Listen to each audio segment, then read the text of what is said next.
Good afternoon, or morning if you're on the West Coast, everyone. Thank you for joining us today for this webinar about Eaves.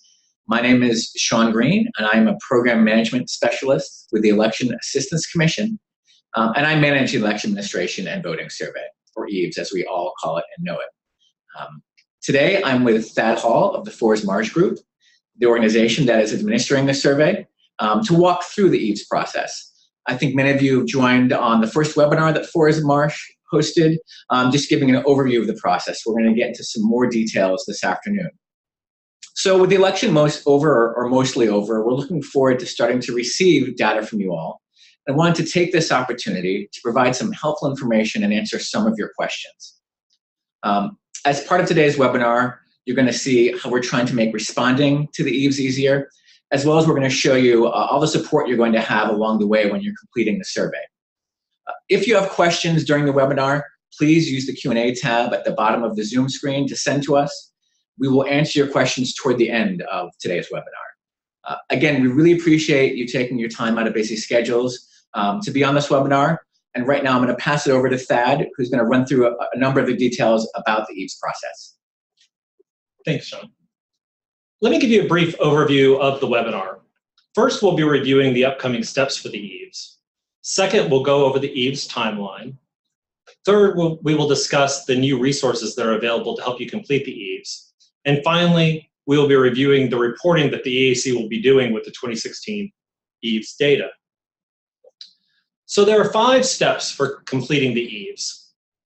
First, each jurisdiction within a state or the state itself will be completing the Eaves survey.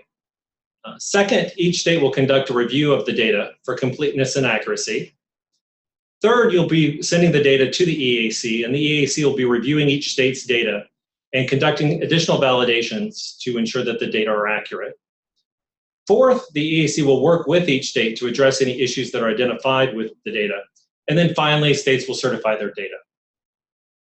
So let's kind of review a timeline for these activities. Between now and February 1st, the states will be completing the Eaves and will be submitting the data. The deadline for submission is February 1st, but you should please feel free to submit the data whenever you want, between now and February 1st.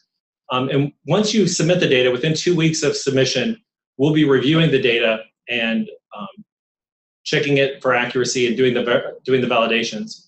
And then we'll get back in touch with you, and then after we make that contact, you will have 2 weeks to address any data issues that are identified and verify that the data that you're going to submit as final data are complete and accurate. And by March 1st, each state will certify that their data are complete and accurate, and Shauna will be discussing that certification process. And then finally, late spring through June, July, August, the EAC will be engaged in the Eaves reporting process, including the statutory overview report and then the various reports that constitute the comprehensive report. So let's review each step in a little bit more detail. The first step between now and February 1st is completing the Eaves and conducting the basic data validations. And for the Eaves for 2016, based on your feedback, when we talked with a lot of the state points of contact, we made a couple of changes to the Eaves templates. And one of the key changes we made was to create a data entry template that could be used by local jurisdictions to complete the Eaves. And we also created a state data aggregation template that will be used to aggregate local responses and to submit to the EAC using the Eaves portal. And so local jurisdictions will complete the Eaves and conduct validations, and then the states will be compiling the local jurisdiction data and validating it in the data aggregation template. If you're a state, by the way, who can pull all or almost all of your data from your election management system, what you should do is pull these data and then paste them directly into the data aggregation template. We've been working with a couple of states preliminarily using their 2016 data, and this has proved to be the easiest way for a state with the full ability to pull all of the data from their election management system. Pasting it into the data aggregation template and then just running the validation checks has proved to be very simple. And if you're a state that's sending out the Eaves data form, to your locals, we've created a nice form that's on that data template where you can copy in one copy and paste every element of a local jurisdiction's data into the data aggregation template. So there's a summary page now on the data form that will allow you in one copy and paste to paste all of the data from one jurisdiction. So we hope that that will make everything much simpler than it was in the past. And again, you should upload your data as soon as it's done, and you don't need to wait until February 1st. In addition to changing the data templates, the other thing that we've done is to create 4 key resources for you to use for completing the EAVS. First, we have revamped the Supplemental Instruction Manual. The manual now has a nice table of contents so you can find things easier. It has more definitions than it has in the past and a clearer layout for you to be able to answer each of the questions, and hopefully that will answer most of the questions that you have. We've put up a set of videos on using the EAVS templates. That includes a video on uploading and downloading data to the EAVS portal, as well as videos for how to use both templates. So if you're sending the data out to your local election jurisdictions, you should point them to the video for how to use the data form template so that they can enter in the data entry template so that they can learn more about how to use the template and all the ins and outs of it. The other thing we've done, and we're uploading these today, so they will be available by the end of the day today, is another set of videos that are a review of each of the EAVS questions. These videos are done section by section of the EAVS, so there's one for section A, B, C, D, E, and F, and they explain each of the questions in the EAVS. And this is designed basically to walk people through the Supplemental Instruction Manual and provide additional information to people who may have questions about how to complete certain questions within the EAVS. And again, this is something that you could point your local election jurisdictions to so that they can answer the questions better.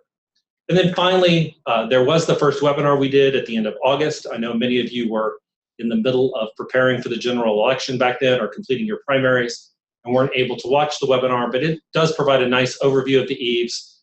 That webinar involved people from the Election Assistance Commission, the Federal Voting Assistance Program, as well as Deborah Seiler, who is the former registrar of San Diego County, California.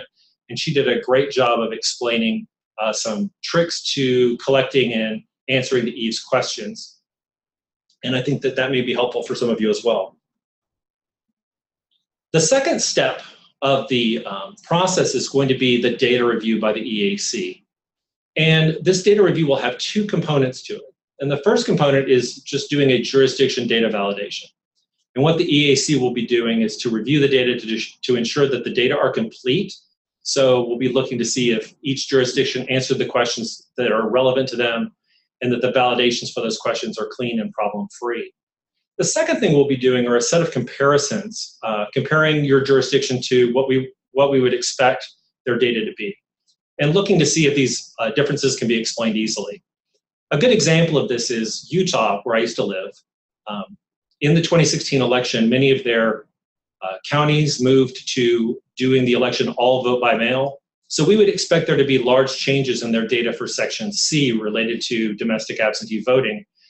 We will flag those, but we will also obviously be aware of why that change has happened. What we'll more be looking for are changes that are more anomalous, things that we can't explain based upon, the fact that there may have been flooding or a change in law or something like that. And we think these comparisons are important because they're going to help you know where your jurisdiction is different than it has been in the past or compared to your peers. And it will help ensure that there are no surprises to your jurisdictions or your state related to the EAVS data. Right. And I'm going to jump off a bit from there and talk a bit about this final review process and what happens after that. After this data review that Thad was talking about by the Forest Marsh Group and the EAC, you're going to have time to review any comments and validation questions that we've brought up. You're going to have a chance to determine if there's any missing data that are actually available. You'll have a chance to address validation questions that we're having trouble understanding. But you'll also be able to have a chance to describe why certain data maybe that we flagged are actually correct, and it's just not something that is obvious to us. You're going to have opportunities to do all of that. And so not only will the Forest Marsh Group team provide you with this information on missing data or any validation questions, But as Thad mentioned, he'll have a conversation with you about the data by email, by phone, whatever it takes and for however long it takes. Both Thad and Deborah Seiler, who we previously mentioned, are going to be there to assist you with this process and have these conversations with you. And then after this process, we head into sort of what we call the state certification and data lockdown. So after this review and the back and forth with Forsmarsh and the EAC is settled and everything is finalized, the state's going to submit its final data set and certify the data accuracy. This certification is done by the chief election official or whomever in your state is in charge of submitting the EAVS data. And this is done by signing a data certification letter. This is the same process that was done in 2014. So as Thad mentioned, by March 1st, the state data is locked down. There is an opportunity after that date to change that data if there's omissions or changes you want to make, but that's going to have to go through a change request process. And there's a certain process to that. It needs to be made in writing to the EAC executive director. I think many of you know that director right now is Brian Newby, and you know Brian. You can make that request to Brian. You can copy me on those requests. We just ask that those requests are made in a timely manner. It should be pretty simple. Just include the name of who's requesting the information, the change, your contact information, and just a brief explanation of the omission or the error and any specific updated data points you want to make changes to. And Sean, if you don't mind if I jump in right now, yeah. One of the things that we're going to be doing, as I mentioned before, is doing these extra validations. And one reason we're doing them is to identify problems that may be occurring, errors or omissions, so that states will be aware of them ahead of time. So an example of this is that in 2014, there were several states and several jurisdictions within states where the data were switched between two counties. And if you do a basic data validation, we'll be able, on our end, we'll be able to identify those problems ahead of time so that you won't be having to come back to the EAC afterwards to try to change those data, because obviously that's a much more troubling and time-consuming process. Right. So after that, after March 1st, the lockdown of the data, we head on our end into the sort of the report writing process. And so we're going to talk a bit about our deliverables, some which are the same as have been in the past, and there'll be some new ones that Thad will talk about. So after the review is done, as in 2014, there'll be one comprehensive report that will include the National Voter Registration Act report, the UOCAVA report, and the Election Day Survey Election Administration Data Report, all in one, again, just like in 2014. That's a report that we submit to Congress by the end of June. And again, our goal, as it always is, and this time around, is to make these reports, I think this time even more user-friendly. We're going to try to create some standalone reports in addition to the comprehensive report. We want states and other stakeholders to really be able to have these data at their fingertips and just ready to use. Additionally, as you also know, there's the statutory overview report. And we have, thanks to folks on this webinar right now, we've heard responses from almost every single state, which is great. We'll also release this report, which sort of goes hand in hand with the comprehensive report. We're going to release this hopefully in early to mid 2017. And again, we're going to try to make this report as user-friendly as possible. So those are some of the deliverables we'll do in 2016 that we've done in the past. But I'm going to pass it back to Thad, who's going to talk about some of the new deliverables we're looking to do with 2016 data. So one of the things that the EAC asked us to do as a part of the 2016 EAVS was to develop first a data visualization mechanism for them. So one of the things that the EAC wants to do is to make it where the state and local election jurisdictions will be able to engage in GIS mapping of the EAVS data. And we're in the process of working through the preliminaries of that, and by the summer of this year, or I'm sorry, of next year, 2017, we will have a data mapping process completed, and there'll be something on the EAC's website where you'll be able to engage in some level of GIS mapping of the EAVS data. We're very cognizant of the fact that we have to be careful in doing this. After all, there are over 1,800 municipalities reporting data in a state like Michigan, and Alaska reports their data all at the state level. And so we have to be very careful that we're providing the right sort of qualifications to any sort of data visualizations that we do, and we'll be working very closely with the EAC on that. The second thing we'll be doing is creating a video that will be explaining to both states and localities how to use the EAVS data. And this will help to explain how the EAVS data are collected and how they work, but also some of the things that you might be able to do, some of the comparisons you could make, some of the internal analyses you could do to look at data changes over time and other activities. So we want to make you aware of this, and I think this will be a very exciting aspect of what we'll be doing. So I want to reiterate a couple of points here. One is that I do think that you'll find that the videos that are now on the Eaves portal, which is eavesportal.com, will be very helpful to both state and local election jurisdictions. We have done a set of videos now that go through each of the sections of the Eaves, and so if people have questions about that, I think that that would be very helpful. And secondly, I think it's going to be very helpful to have local jurisdictions who have not had a chance to view the video regarding the data entry template, that will be very helpful for them as well. Maybe you want to talk just briefly about some of a little more specific about the technical assistance that states can look forward to in the next couple months. So one of the things I'd first like to say is that I'm really grateful to all of you who have just felt free to contact us. I know many people have contacted me directly, which you always can feel free to do. The best way to contact us, just so we can log things, is to contact us at EAVS at forsmarshgroup.com. That's FORSMARSH group.com. And you can email me directly as well, which is thall@forsmarshgroup. And I'm happy to make sure that we address any questions that you have in a timely manner. We've, are striving to get back to people the same day or within one day, depending on how detailed your question or problem is. And so what we'll be doing between now and December 31st is we'll be providing technical assistance using the Eaves portal, and toward the end of this month, we'll be providing you with the name of a contact of a person who will be able to help you directly as well, so you won't have to just contact me. Sean, do you have any thoughts? No, I mean, again, that we're just we're looking forward to the process for 2016.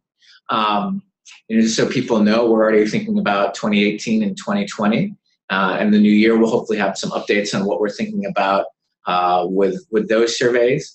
Some of the great work that Forsmarsh has done, for example, on the supplemental instructions. We made some really great changes there that we're hoping can be reflected in the actual survey in 2018. We're always looking to make improvements both to get better quality data and also, I think really most importantly, to make the process easier for you.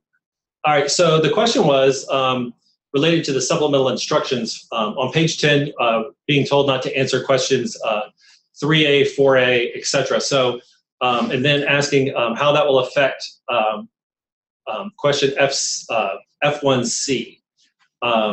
So let me, first of all, for those of you who have not read the supplemental instructions carefully or have not had time to review the Eaves carefully,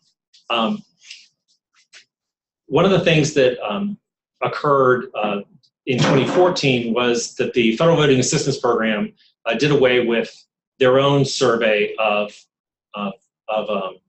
local election offices across the states. And they had asked a set of questions about military and overseas voting, UOCAVA voting, and they merged that survey with the EAC's Section B, which also covers UOCAVA voting. And when they did that, there was some duplication in the questions, and so for the last 2 years, the Council of State Governments Overseas Voting Initiative has worked with state and local election officials to streamline that. And as a part of it, there are a set of questions you do not have to answer anymore. In questions 3A, 4A, 5A, 6A, 7A, 8A, I believe, and then some of the ones toward the end have all been deleted from the survey. They're grayed out actually in the templates, so you do not have to answer those. And this is asking how it will affect F1C, which is one of the total questions. So question F1 begins with a series of questions on totals, the number of people who submitted ballots. And I don't think it should affect F1C directly. What it will affect, though, potentially are the validations for that. But I do believe that we addressed all of the validations related to the questions that were dropped. There have been a couple of people who have contacted us about a couple of validations that seem to be off, and this was something that I believe we've tried to address in the most current template. But if you do run into problems with validations or questions, feel free to contact us.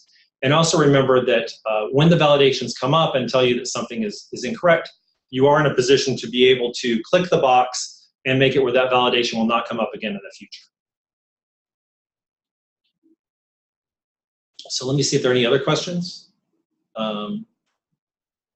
So I don't think we have any additional items. So again, I do want to encourage people, again, as you have questions with the template or your local jurisdictions are contacting you, first remember there are these resources now on the Eaves portal that you can refer people to.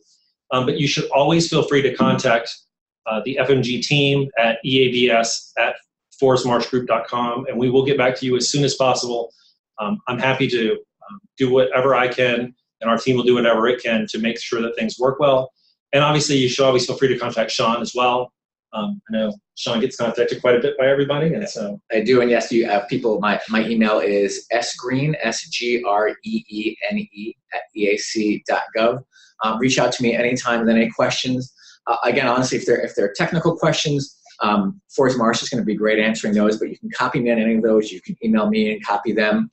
But definitely feel free to reach out to me with any questions you have. Great. Well, we appreciate you all taking the time to listen into this webinar. And if any questions do arise or you have any needs, don't hesitate to contact us. Thank you very much. Thank you.